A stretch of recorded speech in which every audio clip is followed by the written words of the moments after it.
Welcome to the Chess Angle with your host, Neal Bellon, aka Dad.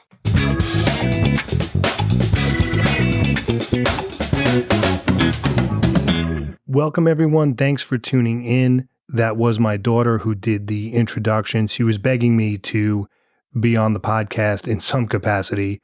So she said, why don't I do the intro? I said, sure, why not? So we made it a bit of a family affair this week. And let's jump right in with our listener mailbag. You've got mail.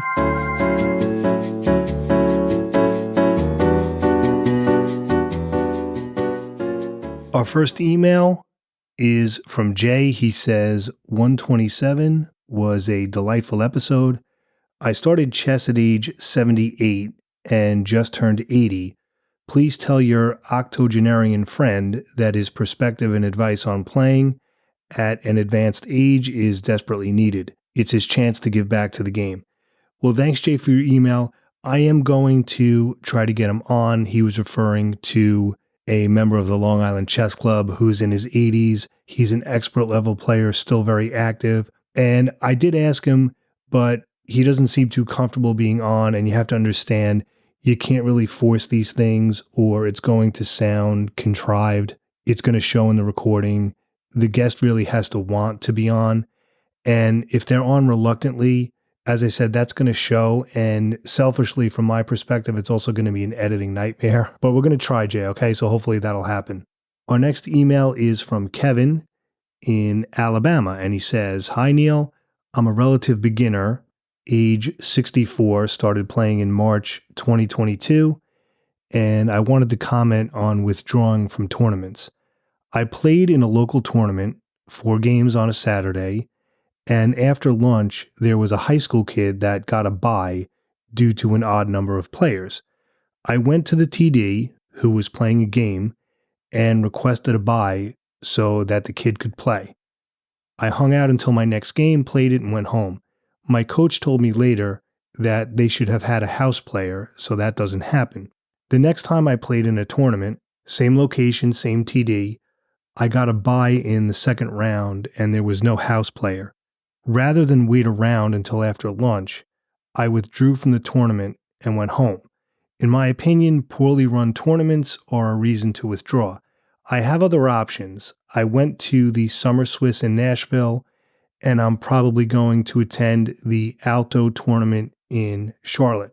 As an adult close to retirement, I know that I have choices as to where and how I spend my money that other players who are at different stages of their lives, as well as parents trying to juggle their children's extracurricular activities, do not.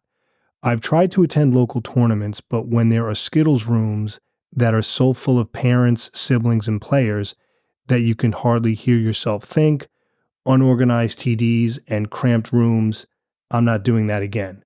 I enjoy your podcast. Keep up the great work. Regards, Kevin. Thanks so much for your email, Kevin. Couple of things to unpack there. I mean, first, it was very magnanimous of you to step aside so that the high school kid could get a game. He would have had a bye otherwise. You didn't need to do that. You definitely need to do that. I don't think most people would have. If I'm being honest, I probably wouldn't have because I would want to be there to play, and that's just how it goes. I've been in that position when I was lower rated, where I did have the full point bye.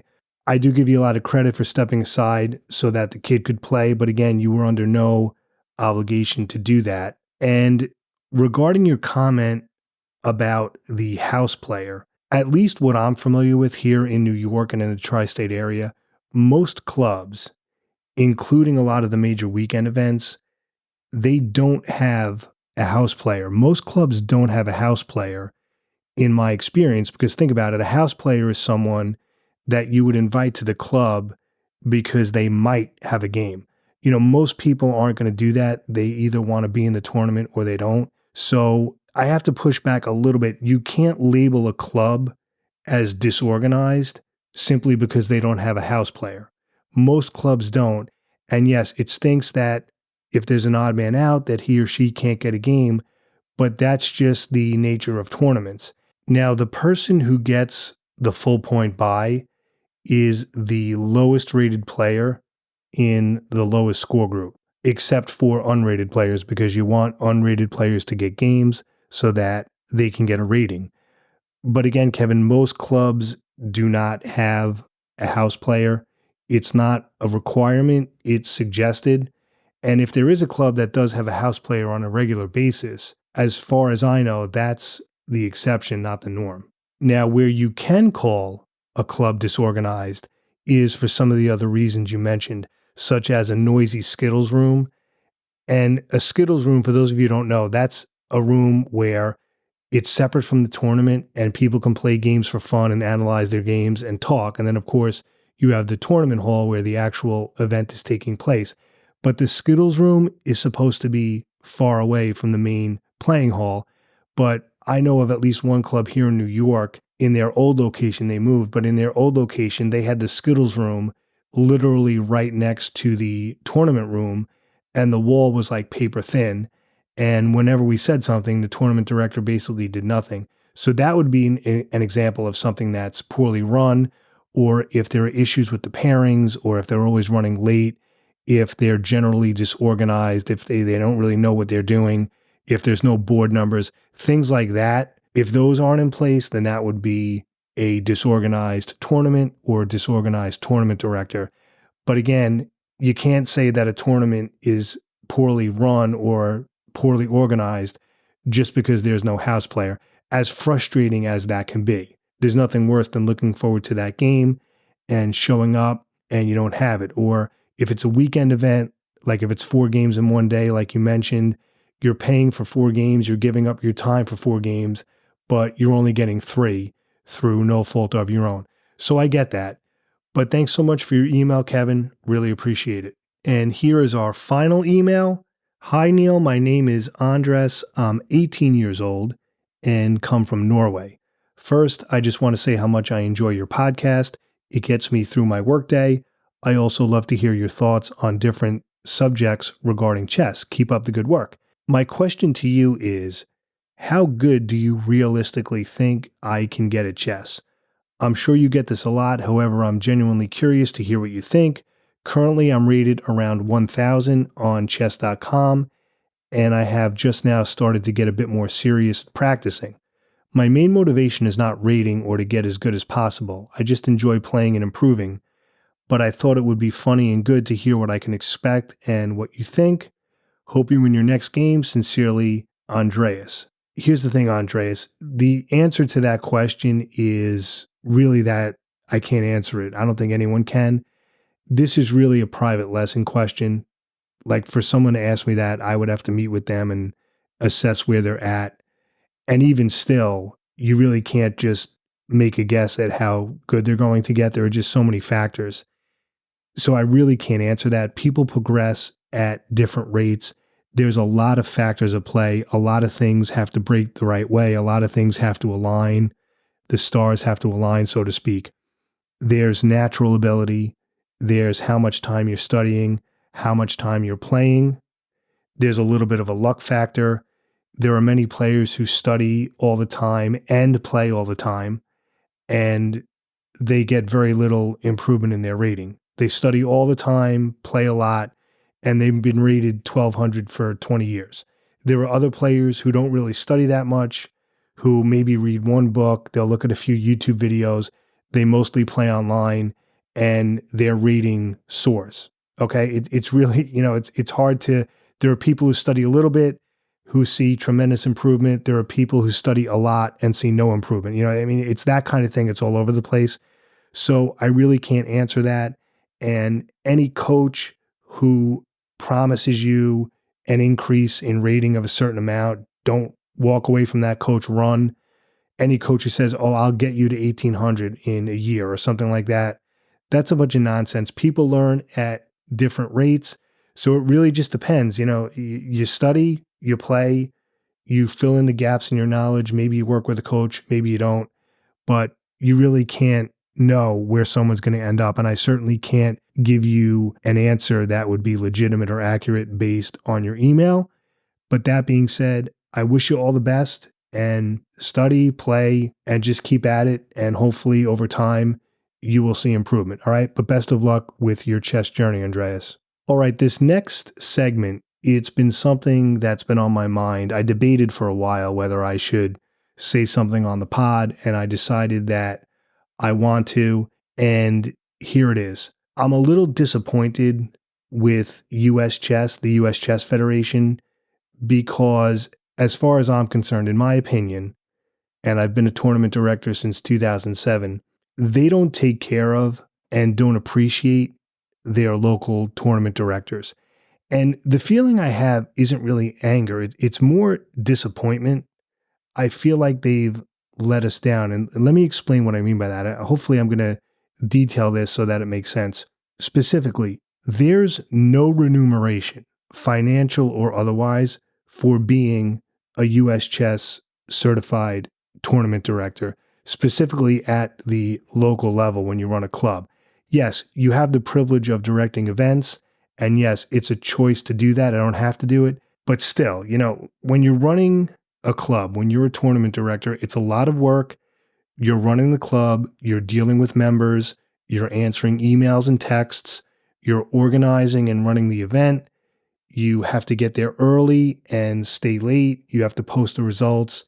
It's a lot of extra work outside of actually playing chess. In fact, most of the work you do as a tournament director has nothing to do with actually playing and the beauty of the game itself.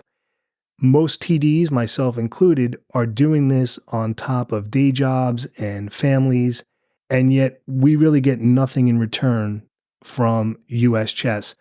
We have to pay for our own US Chess dues, the dues for the club, they call that affiliate dues, and then they charge you to rate each tournament. I suspect a lot of you aren't aware of that. Every time a tournament is done and the tournament director submits it to US Chess, there's a rating fee for each event. Now, you would think that if you're a tournament director running 5 or more events a year, that there would be some kind of discount, at least on my own personal US Chess dues. And the fact that they charge us to rate the events, that's just crazy to me. And that's especially punitive for local club directors like myself, because most clubs are on a tight budget. And there are times where the tournament director has to lay out his own money to keep things going. I was there at one point for a number of years when we started out. That's not an issue for me now. But again, when I first started, I did have to lay out my own money, which took me a while to recoup. But again, we get, nothing from them, zero. And as I said, if you're running a minimum number of tournaments per year, there should be something. Now, recently, they also added what they call this safe sport training, which I'm fine with. It's all about making sure that the tournaments are a safe space, as they say, and that everyone's being treated fairly and things of that nature. The training we had to take, it spoke about like harassment and things like that. Fine. I have no issue with that. I don't have a problem with that. Now, other tournament directors had a problem with the training itself. I don't. That's fine. They want us to do that. Here's my issue. My issue is that they made us pay for it out of my own pocket. Oh, wait, I'm sorry. They did give us a discount. So the cost of it, it was something like a 90-minute or 2-hour online training. I did it a while ago. The cost was $20, and they gave us a discount of, wait for it, $1. Wow, we got a discount of $1. So instead of paying $20, we only had to pay $19. And I think it was like, say that it's US Chess promo code, $1 off. That's insulting. And we have to do a refresher every year, and we have to pay for that too. Now, the refresher is significantly less time, it's less money, but still, I'm fine with the training itself. Again, it's the fact that they're making us pay for it out of our own pocket. If they want us to do the training, they should be paying for it. And there's something else I want to talk about. When we go to rate an event, as I mentioned, there's a rating fee. But if there's an issue with a player's membership, or if their membership expired after registration, US Chess dumps that problem on us. They have a thing where you rate the tournament. It says, add in $10 correction fee. So they're basically trying to bilk $10 from us every time there's an issue with a player's membership. Now, to be clear, when this happens, in other words, the website doesn't allow you to rate the event until this error is fixed. What should happen is that the event should be able to be rated, And then US Chess should contact that player about the membership issue. It's really infuriating the way they handle it. Now, some may say, well, isn't that your fault as the tournament director because you registered this person with an expired membership? But you got to understand something. When we run these clubs, people are online to register. It's only natural we're going to miss a few, especially if the expiration date happens during the tournament or after it ended. So let's say you're running a tournament in the spring. Let's say the first night of the event is May 1st, but someone's membership doesn't expire until May 30th. Well, at the time of registration, it's not going to show up as expired. But if it expires when you go to rate it, like the tournament ends and then it expires and you go to rate it, then it's going to show up. So in other words, it's easy to miss. Sometimes I catch it, sometimes I don't. But the point is, the onus shouldn't be on us. We shouldn't have to be charged $10 in order to fix that. The rating should go through, and then US Chess should contact the member about the membership issue. So my rule at the club is that everyone's membership has to be valid for the duration of the event.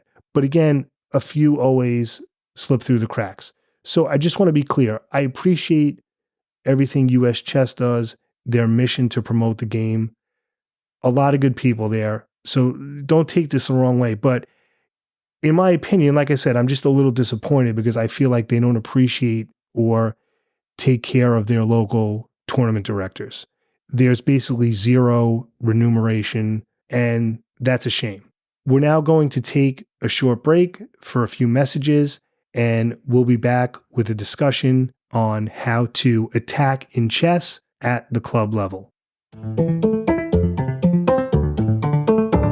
All right, I want to discuss 7 ideas about attacking, how to attack properly in chess at the club level, because it's different at our level. For grandmasters and titled players, they're at such a level of skill, they have such a level of skill that they can just use that skill and pattern recognition to get through it and always know what the right move is. And a lot of times when you do attack, every move is sort of like it has to be the right move, right? If you sacrifice something, let's say you play aggressively, one little slip up, one little misstep, and you're losing, you're down material for nothing. And it's very hard for amateurs to do that. But I have some ideas that amateurs can use, amateurs of all ratings can use, where you can attack effectively and beat your opponent at the club level. So let's get into this. So the first thing is sort of a philosophical approach when attacking. When you attack, and again, this is assuming that the position calls for it, that it's appropriate, it gives you 2 advantages. Attacking gives you 2 advantages. Number 1 is psychological. Players hate to defend. And the perception for the defending player is that, you're winning. Because let's face it, if one person is attacking and someone else is defending, the idea is that, oh, well, the attacking player is winning, quote unquote. He has the initiative. And the defending player is losing or has the worst position. So when your opponent's defending, that's already going to mess with his head. Number 2, club players are generally not skilled at defending. And in my opinion, that's because too many people, when they study, they focus on offense-only chess activities, which I've spoken about. They're not studying positions where it's like, okay, white has a threat. What's black's best move to defend? They're playing speed chess and bullet chess, very offensive and tricky tactic type of things. They're doing basic tactical puzzles like white to move and win, white to move and mate in 3. And it's all like offensive thinking. And they're not thinking defensively enough. They're not studying positions where maybe they're behind and they have to fight a way to fight back. So everything is offense. So when they actually have to defend and patiently defend in an actual tournament game, they don't know how to do it. So that's why attacking at our level gives you such an advantage. The second idea has to do with openings. As I've said before, but it bears repeating, if your opponent plays something that's a little bit off book or unconventional, or maybe something you're just not familiar with, do your best to steer it or transpose it into an opening that you do know. For example, I've spoken many times about if someone plays an English opening against me, I'll try to steer it into a Nimzo or a Queen's Indian. Now, it doesn't always work out that way, despite your best intentions, and you just have to deal with it. But if you can transpose it into an opening you do know, that will certainly give you an advantage. The third idea I want to discuss is something from The Seven Deadly Chess Sins, which, as you know, is one of my favorite books. I did a review on it. The Seven Deadly Chess Sins by Jonathan Rowson, and also Chess for Tigers by Simon Webb. Those are probably the only two books you need for chess psychology. Chess for Tigers, everyone should get, regardless of your level. The Seven Deadly Chess Sins, I think, comes later after you're a little bit more advanced. But in The Seven Deadly Chess Sins, he references Jonathan Spielman, who has a method of playing he calls plus equals mode. And I think it's very, very effective, even at the amateur level. Let me read a quote from the book. All right, so Rowson discusses a loss he was going through, and he talks about how his opponent played, and here's what he says. The key insight to my defeat was a way of playing, which Spielman calls plus equals mode. Despite what I said about the danger of such symbolism in the previous chapter, if properly understood, the idea of playing only for a slight advantage for a prolonged period can be very awkward for the opponent at the other side, especially if he wants only to draw and not to play. The player in plus equals mode seeks only to maintain a healthy position and very gradually to improve it. Such a strategy is only possible when the position is rather simple, but this is often the case when your opponent is trying to force a draw. Transformations of the tiny advantage are an integral part of this strategy, but the emphasis is on keeping psychological pressure on the opponent, even if your position is only minutely better. So the idea is that you play for small advantages, and then you hope your opponent's going to crack or blunder.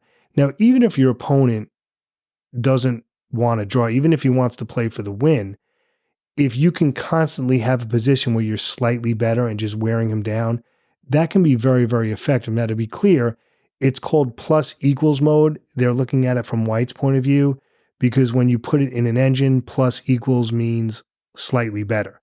So the whole idea is, instead of trying to force things, you always try to be slightly better, this plus equals mode, and it puts tremendous pressure on your opponent. And that's an example of an idea that's actually good at all levels, whether it's titled players or amateurs. But I will argue, having utilized this many times, it is very, very effective at the amateur level.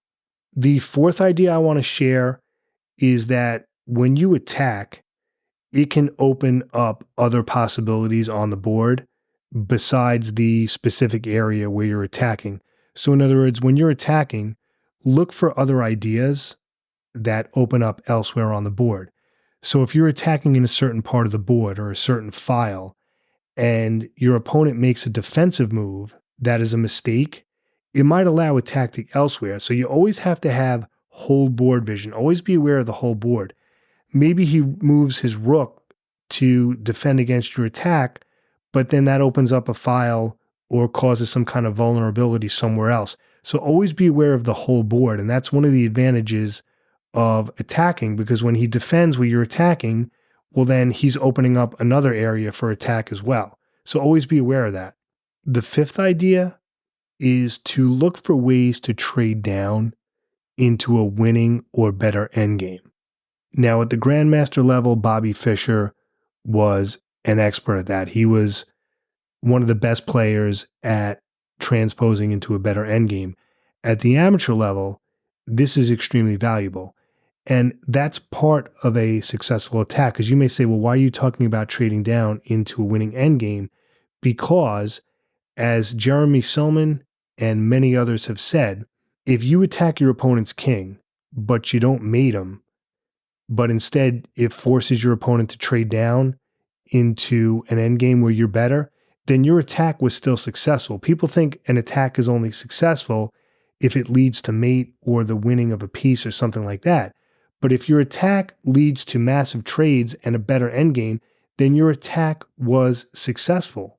So always look for that. And where that can help also, let's say you're attacking and you have an initiative, you're definitely better, but you can't seem to find that final nail in the coffin, so to speak, right? You have an attack, everything's there. He has like no moves. It seems like if he makes any move, he's going to lose.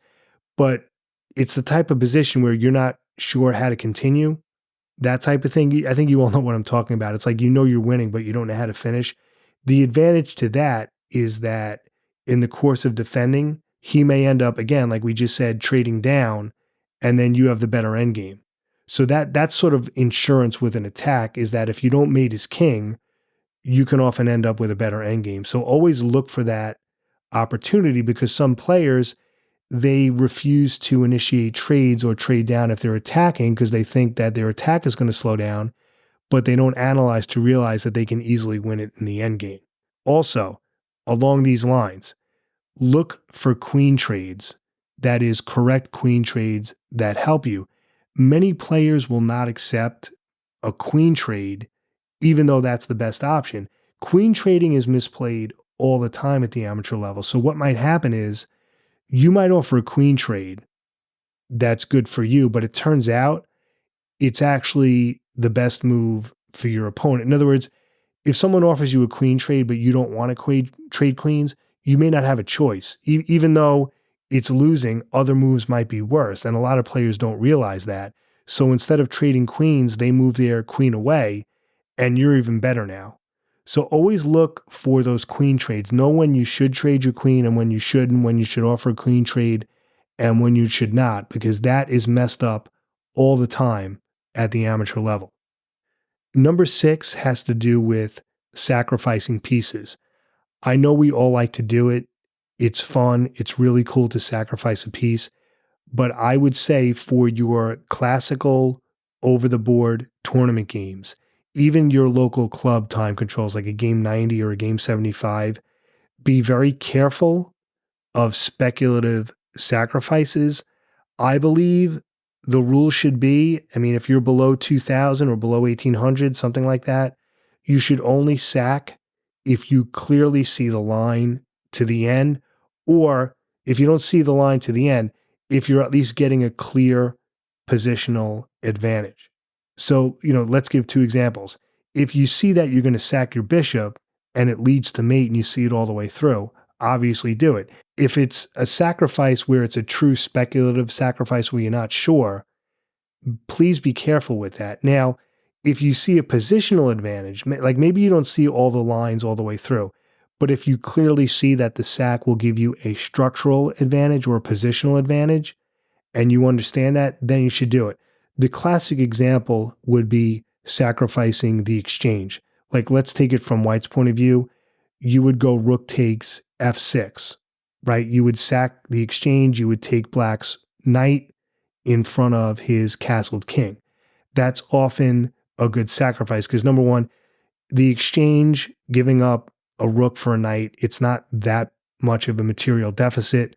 Number 2, the exchange is tough. Like, people think if you're up the exchange, like it's this major, major advantage, and that if you're down the exchange, it's losing. That's not necessarily true, because if the remaining rooks aren't on active files and the minor pieces are strong, that's not always going to be true. But the reason why taking that knight on f6 in front of the castled king is good, the reason that's good is because you're ruining the kingside pawn structure in front of Black's king. You're getting open files.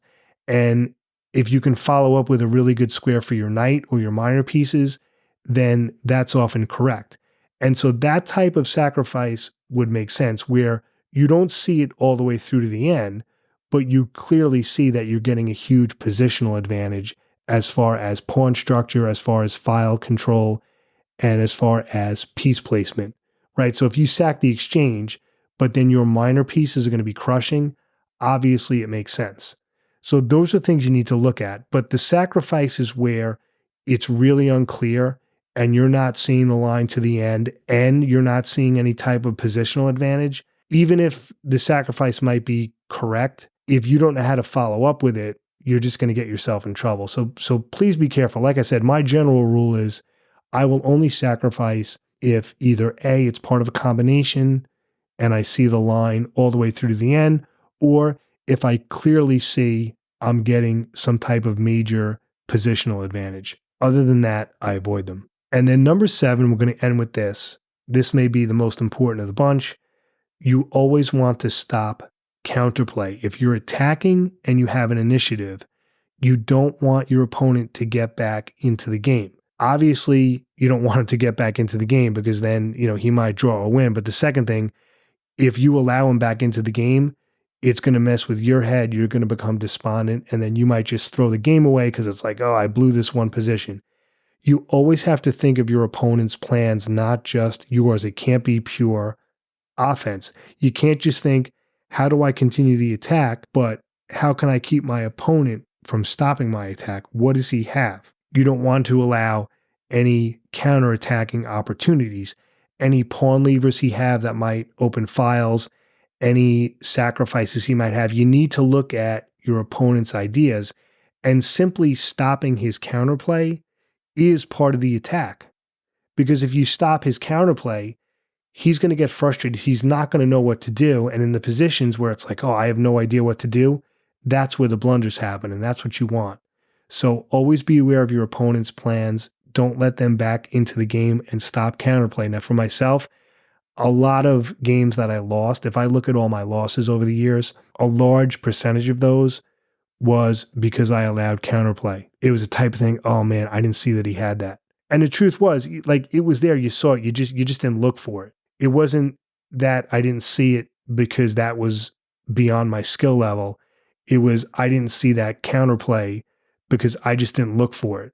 I was so focused on my own moves, what's my move going to be, that I didn't look at his ideas. So stopping counterplay is huge. Many games are lost that way, or many games are drawn that way when you should have won because you allowed your opponent to get back into the game and you could have easily prevented it. So those are some thoughts on attacking at the club level. Really appreciate you listening. And as always, I hope you win your next game. Have a great day, everybody.